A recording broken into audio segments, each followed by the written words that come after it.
ಏನ್ ಸಮಾಚಾರ? ಏನಿಲ್ಲ ಮರ, ನಮ್ಮ ಅಪ್ಪಂಗೆ 1 ಕೋಟಿ ಲಾಟ್ರಿ ಹಾರಿದೆ. ಆದ್ರೆ ಅವರು ಹಾರ್ಟ್ ಪೇಷಂಟ್. ಈ ವಿಷಯ ಅವ್ರಿಗೆ ಹೆಂಗ್ ಹೇಳೋದು ಅಂತ ಗೊತ್ತಾಗ್ತಿಲ್ಲ ಮರ. ಅದೇ ತಲೆ ಬಿಸಿಲಿದೀನಿ ಕಣ. ಓ ಅದಾ ವಿಷಯ. ಒಂದ್ ಕೆಲಸ ಮಾಡು, ಅಪ್ಪನ್ನ ಡಾಕ್ಟರ್ ಹತ್ರ ಕರ್ಕೊಂಡು ಹೋಗು. ಡಾಕ್ಟರ್ ಹತ್ರನೇ ಲಾಟ್ರಿ ಹಾರಿರೋ ವಿಷಯ ಹೇಳ್ಸು.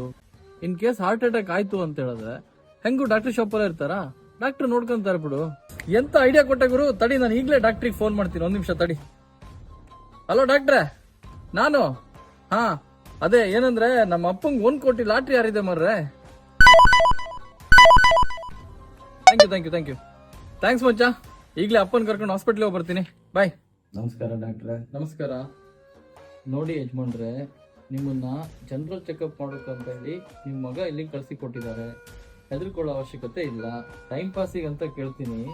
ನಿಮ್ಗೇನಾದ್ರೂ 25 ಲಕ್ಷ ಲಾಟ್ರಿ ಹಾರಿದ್ರೆ ಏನ್ ಮಾಡ್ತೀರಾ? ಅಯ್ಯೋ, ನನ್ ಸಾಲ ಇದೆ ದಣಿ, ಸಾಲ ತೀರ್ಸ್ಕೊಂಡು ಸುಮ್ನಿರ್ತೀನಿ. ಈಗ 75 ಲಕ್ಷ ಲಾಟ್ರಿ ಹಾರಿದ್ರೆ ಏನ್ ಮಾಡ್ತೀರಾ? 25 ಲಕ್ಷಕ್ಕೆ ಸಾಲ ತೀರ್ಸ್ತೀನಿ, 25 ಲಕ್ಷಕ್ಕೆ ಮನೆ ಕಟ್ತೀನಿ. ಇನ್ 25 ಲಕ್ಷದಲ್ಲಿ ನನ್ ಮಗಂಗ್ ಒಂದ್ ಕಾರ್ ತೆಕ್ಕೊಟ್ಟು ನಾನ್ ಇರ್ತೀನಿ ಡಾಕ್ಟ್ರೆ.